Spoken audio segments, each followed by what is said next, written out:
ठीक है। अच्छा जी, लास्ट लेक्चर के अंदर मैंने सारे क्या किए थे, कंपैरिजन ऑपरेटर क्या था, इंक्रीमेंट डिक्रीमेंट, पीएचपी ऑपरेटर्स। ठीक है। तो यहाँ से मैंने पीएचपी ऑपरेटर्स निकाल लेता हूँ कि और कौन सा मेरे पास है।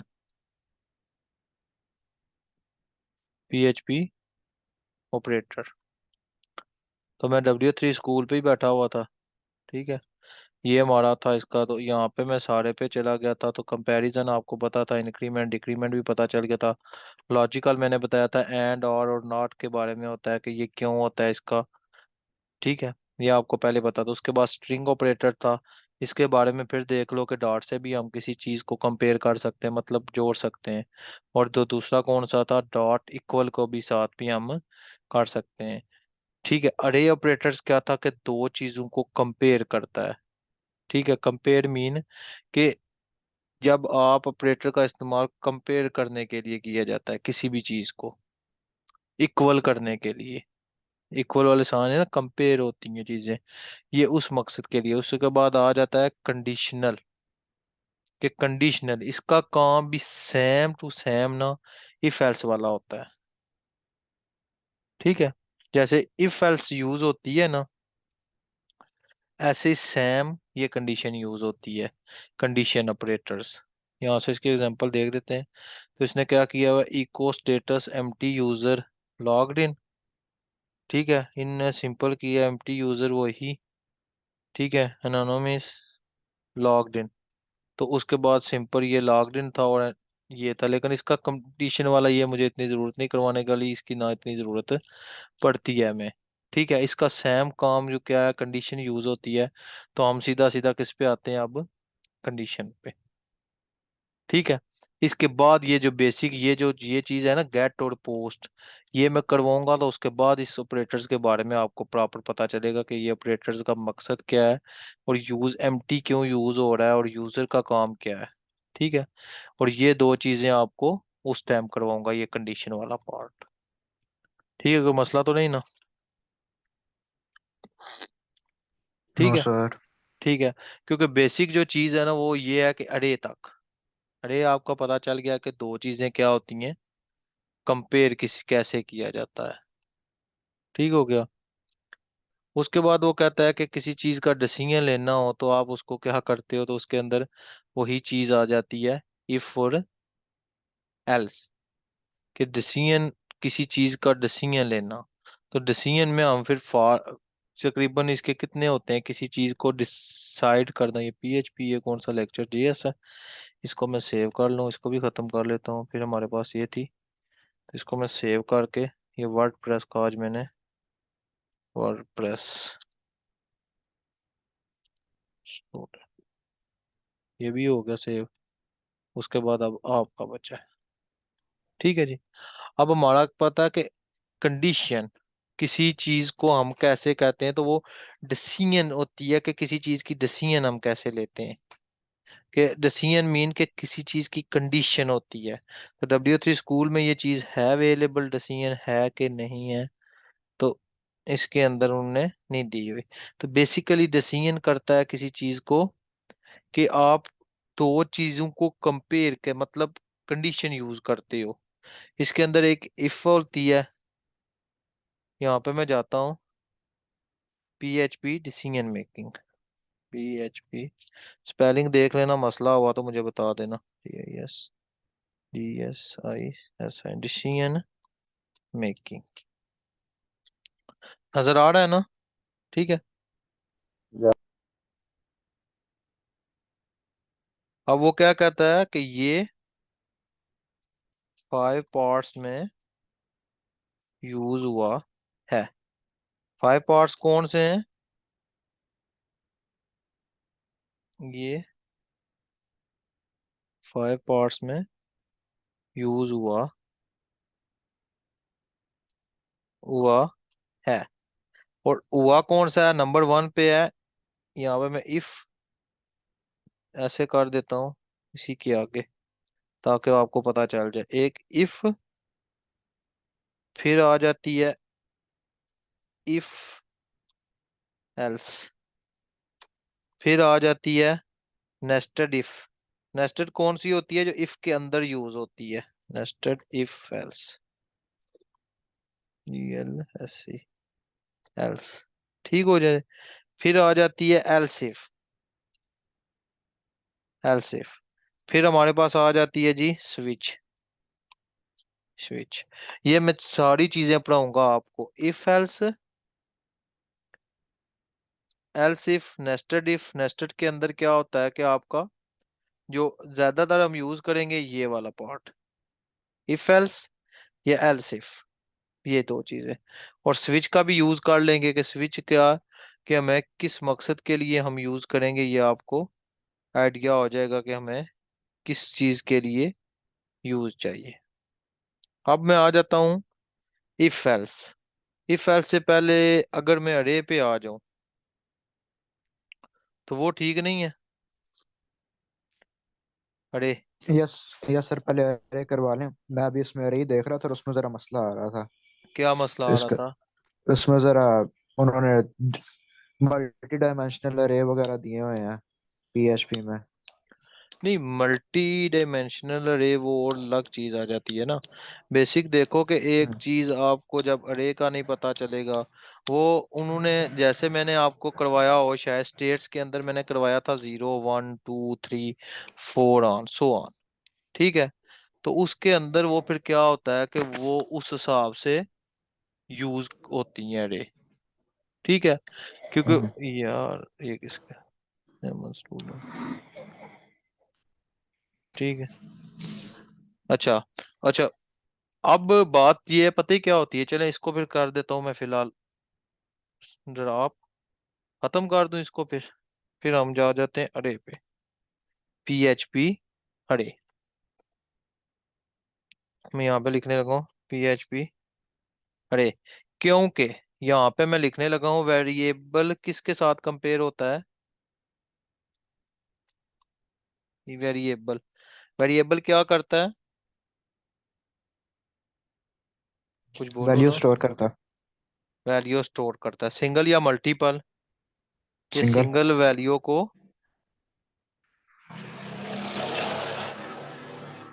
ये वैल्यू के लिए यूज होता है। और जो अरे होता है वो क्या होता है, मल्टीपल। मल्टीपल वैल्यू के, वैल्यू के लिए होता है, ठीक हो गया। अब तुम बताओ कि तुम क्या कह रहे थे कि अरे क्या कर रहा है। सर इसमें अरे को जब मैं एको करवा रहा था तब वो एरर दे रहा था आगे। एरर को दे रहा वो, था तो एरर दे रहा था क्योंकि यस सर। उसका जो आप काम कर रहे थे, जो आपने दिया हुआ है पहले, आप जो मतलब फॉर एग्जांपल आप जो काम करते हैं ना उसमें, क्या कहते हैं जेएस के अंदर, तो उसमें सिंपल सिंपल काम होता है कि आप वो चीज उठाओ और वो प्रिंट करवा दो, ऐसे ही है। लेकिन यस पीएचपी सर। के अंदर क्या होता है कि आप जब किसी भी अरे को उठाते हो, इसके अंदर उसकी टाइप्स होती हैं अरे की।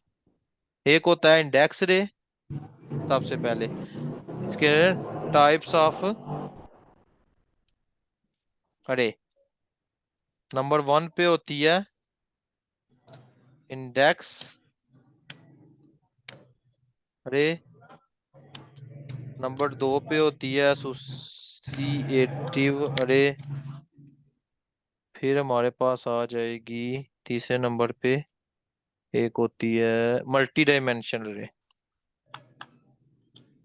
मल्टी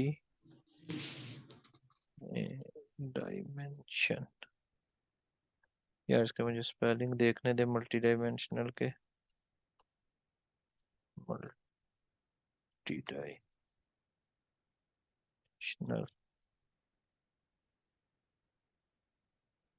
मल्टी डायमेंशनल रे, ये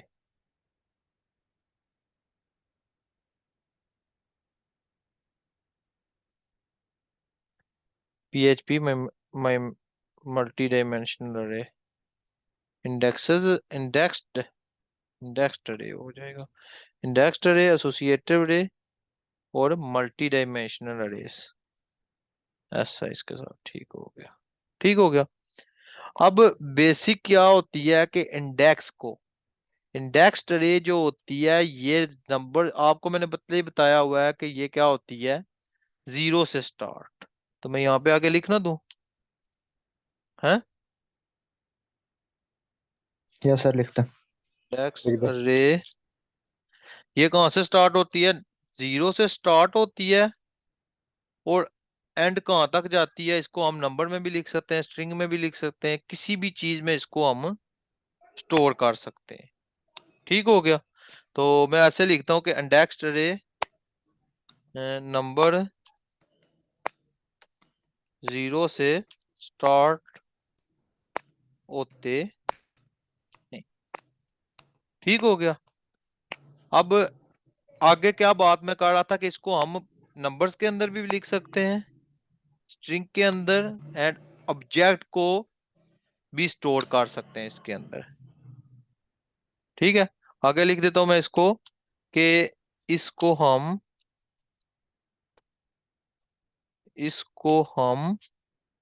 नंबर, स्ट्रिंग एंड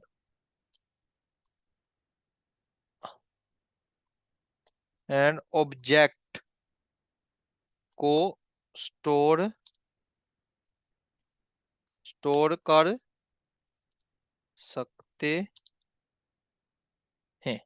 ठीक हो गया। इंडेक्स रे बेसिकली आप इतना याद रखो कि ये जीरो से स्टार्ट होते हैं और एंड आपको जहां तक करना हो वो आप इसको कर सकते हो। ठीक है। इंडेक्स रे के अंदर प्रॉपर 1 2 3 4 ऐसे नहीं चलता हमेशा, ये क्या चलते हैं, जीरो से। तो जब जीरो से चलती है कोई चीज तो मैं यहाँ पे जाता हूँ, आज आप इंडेक्स पे रहोगे तो ये ऑपरेटर्स आपको पता है। तो मैं आज हम यूज कर रहा हूँ अरे, टाइप्स ऑफ अरे। तो सबसे पहले अरे के अंदर मैं क्या करूंगा, डॉलर और सब्जेक्ट, यही चीज होगी। फिर अरे आ गया, अरे के अंदर यहाँ पे इसकी जो ब्रैकेट्स है वो चेंज होगी।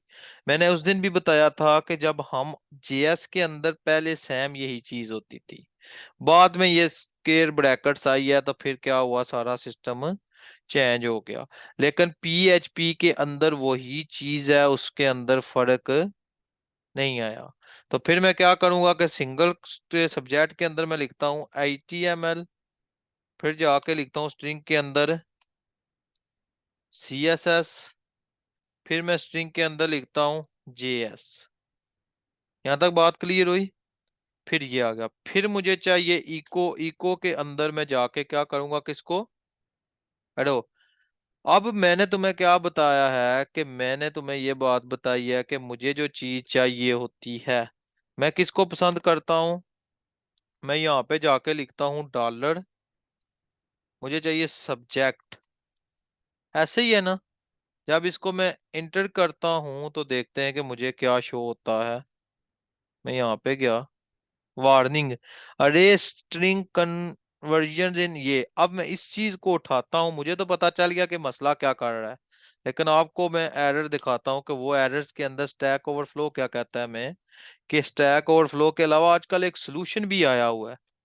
ठीक है। अगर मैं एक चीज और, अगर इसको प्रोडक्ट्स के अंदर लेके जाएं, अब यहाँ पे वो कह रहा है अरे, उसके बाद प्रोडक्ट्स कह रहा है 101, अरे लॉग नंबर प्राइस, उसने अपनी लॉजिक कोई दी है रे की, लेकिन इसके भी मुझे ये इमेज का बता रहा है, ये प्रोडक्ट ये कुछ और बात कर रहा है।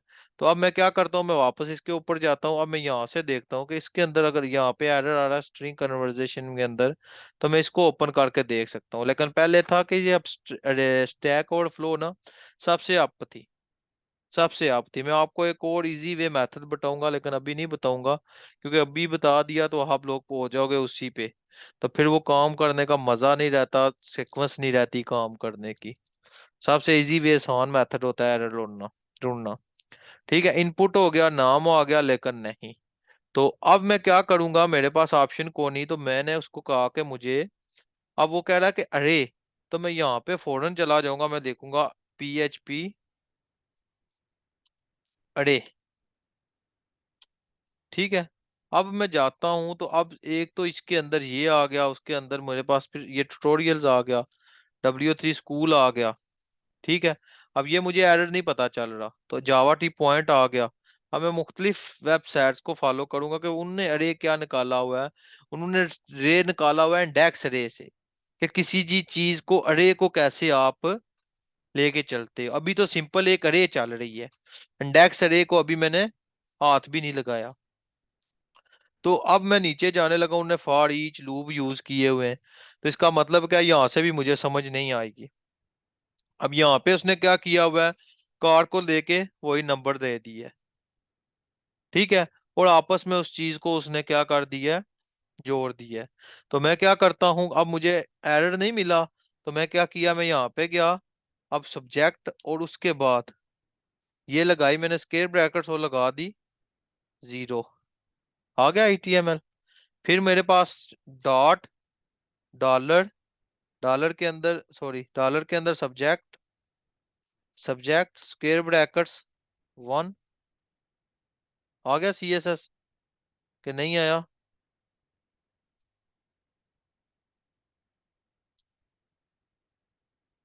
बोलो। अब हुई बात क्लियर? Yes sir. ये चीज होती है, आप खुद जितना मर्जी करते रहो नहीं बता आइडिया होता। बेसिकली इसके वे को समझना पड़ता है, कि एक वे कैसे चलता है, कि हमेशा जो रूल होता है वो बेसिकली क्या होता है, कि अरे आप जो मर्जी उठाओ, वो हमेशा जीरो से ही स्टार्ट होगी, कभी वन से नहीं होगी। और PHP का असूल होता है कि इसको नंबरिंग है। अब आगे आता भी है, आगे हम जब अभी मैं आगे जाऊंगा तो तुम्हें पता चलेगा कि एक अरे का काम क्या है, वो कैसे इस चीज को उठाता है उसके अंदर। अब मल्टी डायमेंशनल अरे क्या होती है, वो सारी इसी के अंदर आ जाएंगी। ठीक है।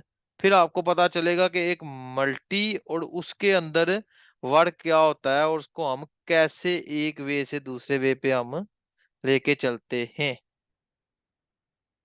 ठीक हो गया जी। आगे चलें आप। ठीक है। ये अब आ गया, अब इसको आप अपनी मर्जी से उठाओ, जैसे मर्जी उठाओ। अभी एक हम इंडेक्स रे को हम ऐसा कर सकते हैं, इसको हम इंडेक्स रे भी बोल सकते हैं, इंडेक्स रे। अब मैं वैसे इंडेक्स रे इसके ऊपर देखूं तो क्या है, मैंने तो अपने हिसाब से इंडेक्स रे करवाऊंगा ना। मैंने नंबर किए, नंबर पे करता हूँ इसको, मैं फिर सारे को बंद कर देता हूँ। ये क्या ओपन था, एरर्स मेरे आ रहे थे जो। ठीक है। ये भी बंद हो गया, इसको भी बंद कर देते हैं, इसको भी बंद कर देते हैं। ये भी बंद। अब यहाँ पे मैं जाता हूँ, तो मैं लिखता हूँ इंडेक्स्ड अरे इन PHP। याद रखो, सर्चिंग इसलिए साथ साथ बता रहा हूँ, मैं खुद करता जाऊँ आप कभी भी नहीं आगे निकल सकते। और यही टीचर्स करते हैं, वो बच्चों को सर्चिंग नहीं बताते, और बच्चे पजल हो जाते हैं, उनको पता ही नहीं चलता कि हम कर क्या रहे हैं। वही चीज जो मैंने अभी करवाई है रे की। इंडेक्स रे में वही चीज बोली है ना, कि इंडेक्स रे है क्या। अगर मुरसलीन में इसको लिखूं कि टोटल नंबर ऑफ सब्जेक्ट, तो मैं कैसे लिखूंगा इसको, ऐसे, टोटल सब्जेक्ट, सर डॉट आ जाएगा साथ। टोटल सब्जेक्ट, फिर यहाँ पे आ जाएगा ये, फिर dot, total subject is equal to, ये आ जाएगी यहाँ पे। अगर मैं इसको दिया तो मैं इसको इक्वल डाल दूं, देखा, वही चीज आ गई। टोटल नंबर्स आ गए, टोटल सब्जेक्ट आ गए, मेरे पास कितने, 3। तो मैं इसी को उठाऊंगा, ये पूरी को, इस पूरे को नहीं, यहाँ से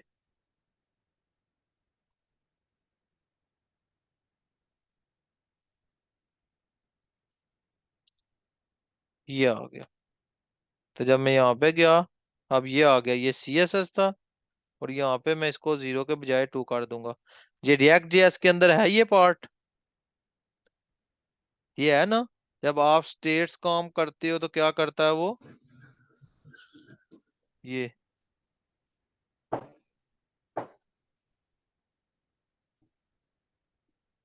ठीक है। अब अब मैंने काम करना है किस पे, अब यहाँ पे मैं जाता हूँ, W3 स्कूल। अब यहाँ पे एसोसिएटिव रे आ जाती है। तो एसोसिएटिव रे में क्या कहती है कि एसोसिएटिव रे के अंदर हम इक्वल और एंगल सिंबल का इस्तेमाल करते हैं, जिसको हम बोलते हैं एरो फंक्शन। एरो, एरो का साइन पता है ना? Yes sir. एरो फंक्शन, उसका यूज हो रहा है। तो ये एरो फंक्शन आ गई। ठीक है। इसके अंदर हम सिंपल ये चीज यूज करते हैं, और वो हमें क्या कर देती है वो चीज, हमें उसका आउटपुट मिल जाता है। इसके अंदर तो कुछ जगह तो फॉर ईच यूज, हाँ फॉर ईच हो गया ना यूज, देखो फॉर ईच लूप, ये लूप यूज हुआ है, लूप है बेसिकली फॉर ईच। इसके अंदर हमारे पास लूप होता है, एक होता है for loop, while loop, do while loop, और उसके बाद फॉर ईच लूप। ठीक है। तो ये काम कर रहा है फॉर ईच लूप, लेकिन फॉर ईच लूप हम करेंगे तो मुरसलीन मुझे लाजमी करवाना उस टाइम ये एसोसिएटिव करवाऊंगा, फिर आपका कंसेप्ट क्लियर होगा कि एसोसिएटिव बड़े बेसिकली काम क्या कर रहा है। ठीक है। ओके अभी हम सर। मैं सिंपल इस एग्जांपल को देखता हूँ, तो इसमें उसने एरो फंक्शन लगा दिया, तो मैं नहीं समझता कि अभी इसको करवाऊं, कि करवा दूं। बेसिक बता देता हूँ। तो मैं यहाँ पे लिख देता हूँ, ये मुझे लाजमी करवाना जिस टाइम लूप यूज करेंगे, तो एसोसिएटिव रो का तल्लक किसके साथ है? रो के साथ। तो मैं यहाँ पे लिखता हूँ सुसी, एक मिनट इसको,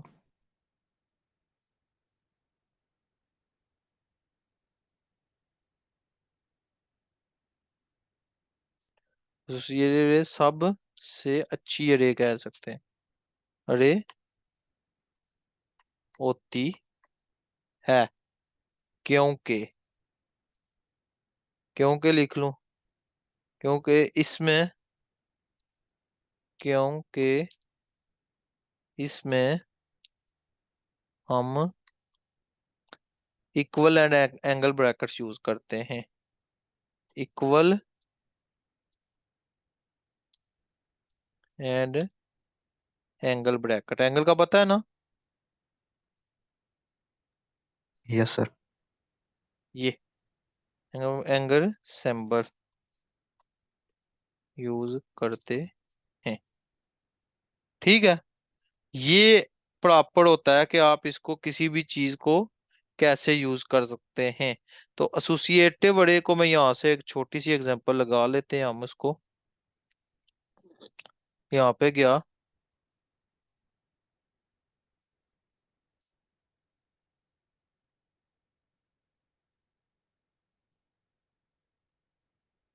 ये क्या हो रहा है?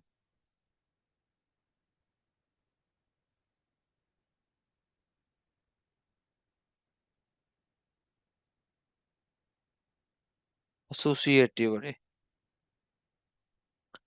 बेसिकली क्या चीज कह रहा है कि यहाँ पे जब हम किसी भी एरिया पे गए हैं, तो W3 स्कूल है, सिंपल उसको करके आउटपुट मुझे दे दी है। तो उसने कहा किसको दिया, तो हम इसी के एग्जांपल को फिलहाल फॉलो कर लेते हैं। ठीक है। इनकी एग्जांपल को ही देख लेते हैं कि ये क्या कहते हैं। एज का दिया हुआ है उन्होंने, तो मैं क्या करता हूँ कि मैं $8, एज इज इक्वल टू, अरे अरे के अंदर मैं क्या लिखूंगा? मुरसलीन, और उसके बाद क्या होगा मुरसलीन? सर एरो यूज होगा। ये, और इसके अंदर कर देता हूं मैं 20। ऐसे ही है ना? फिर हम कर यस लेंगे सर। फिजान, फिर मैं लगाऊंगा रो फंक्शन। इसको बेसिकली रो बोलते हैं, याद रखना। इसकी 21 कर दो, फिर इसी तरह कॉमा आ जाएगा, फिर आ जाएगा आमिर, और यहाँ पे मैं इसको जाऊंगा रो फंक्शन, रो के अंदर फिर ये आ जाएगा, और फिर इसकी आ जाएगी 22।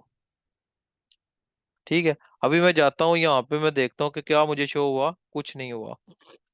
ठीक है। इनकी एग्जांपल देख लेते हैं कि W3 स्कूल ने फिर मिस्टेक हुई हो तो देख लेंगे। मेरे ख्याल ऐसे ही होगा।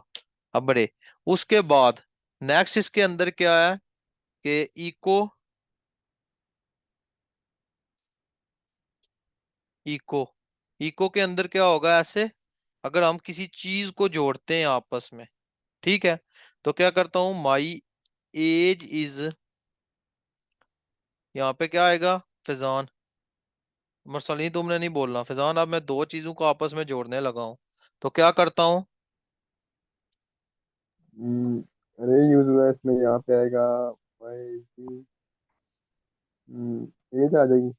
एज आएगी। यस अब सर। मुझे तुमने करवाना है सारा। एज आएगी, और यहाँ पे मुरसलीन है। यस। मुरसलीन, ऐसे ही है। सेव किया, एरर दे रहा है, तो एरर किस मकसद के लिए दे रहा है। मुरसलीन, ना सॉरी मुरसलीन ही, फिजान ही। फिजान वो कह रहा है कि एज एक्सपेक्टिंग और नहीं, तो इसको कॉपी कर लूं या यहाँ से मुझे बता दोगे क्या मसला आ रहा है।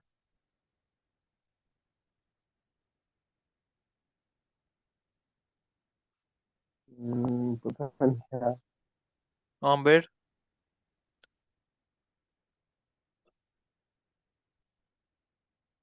आमिर, जी जी। क्या एरर आ रहा है इसमें। सर वो वाली लाइन दोबारा नहीं आए।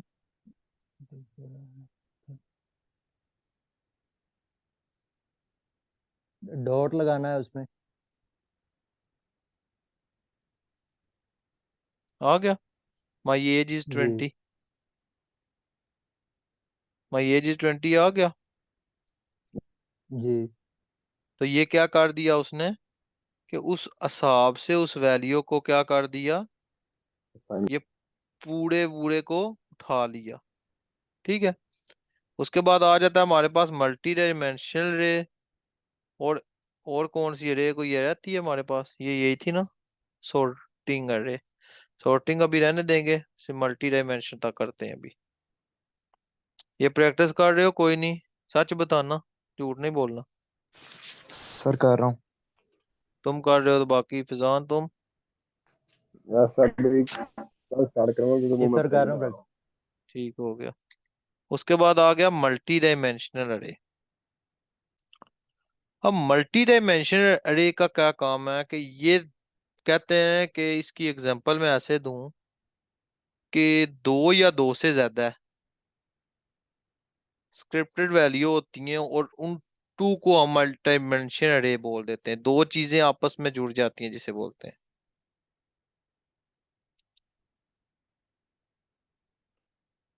ठीक है। उसको आपस में हम जोड़ देते हैं, जो दो वैल्यूज होती हैं, टू वे में होती हैं, ठीक है। जैसे ये देख लो, जैसे क्लास ऑब्जेक्ट हमने नहीं थी की, ये उस वैल्यू को आपस में जोड़ देता है, क्लास और ऑब्जेक्ट। मैंने करवाई हो शायद आपको, आप लोगों ने जेएस प्रॉपर तो नहीं ना पढ़ी। उसके अंदर जब आप क्लासेस और ऑब्जेक्ट पढ़ते हो, उसके अंदर मेथड्स होते हैं, और वो मेथड्स मिलके फिर हम क्लास और ऑब्जेक्ट बना के फिर ये मल्टी डायमेंशनल रे समझ आएगी आपको, अदरवाइज ये नहीं आनी है आपको।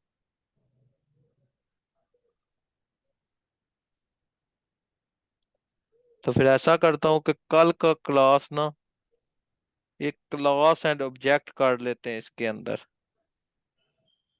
ठीक है। फिर हम वापस आते हैं मल्टी डायमेंशनल रे पे, कि दो चीजें आपस में या चार चीजें आपस में जुड़ती कैसी हैं, पूरा एक स्ट्रक्चर बना के उसको फिर मैं वो एक्सप्लेन करता हूँ। क्या कहते हो आप लोग। Okay sir. जी सर ठीक है। आमिर और क्या नाम है उसका, फिजान और जी मुकद्दस, सर ठीक है। सही है ना। क्योंकि जी ये सर। टोटल काम क्लासेस और ऑब्जेक्ट है, और क्लास ऑब्जेक्ट जब तक क्लियर नहीं ना होंगे, तब तक आप ये मल्टी डायमेंशनल अरे नहीं समझ सकते। क्योंकि अब दो को तो देख लो, दो ने, एक ने ये किया, दूसरे ने ये किया। अब जो मेन काम है वो मल्टी डायमेंशनल अरे का है, और मल्टी डायमेंशनल अरे देख लो, यहाँ पे एक उसने दिया है वेरिएबल, यहाँ पे उसने दे दिया एक अरे, नीचे उसने बना दिया ऑब्जेक्ट, ऐसे ही है। तो ये होती है टू डायमेंशनल अरे, और इसके अंदर जब आप किसी चीज को देखो, इको कार 0 0, ये मैंने करवाया था ना उसके अंदर, सॉरी प्रॉप्स के अंदर, कि जब आपस में आप डेटा कैसे पास करते हो पीएचपी के उसके अंदर, रिएक्ट के अंदर, तो ये वो चीज है। तो इससे पहले मैं कहता हूँ कि क्लास और ऑब्जेक्ट को अच्छी तरह हम कर लेना, 2 लेक्चर उसके रख लें इसी के अंदर। पीएचपी के अंदर क्लास और ऑब्जेक्ट क्या होती है, फिर उसको जाके हम प्रॉपर वे से देख लेंगे। ठीक हो गया? Yes sir. सही है। इंशाल्लाह कल लेक्चर पे मिलते हैं। कल कोशिश मैं करूंगा कि जल्दी लेक्चर आपका हो जाए।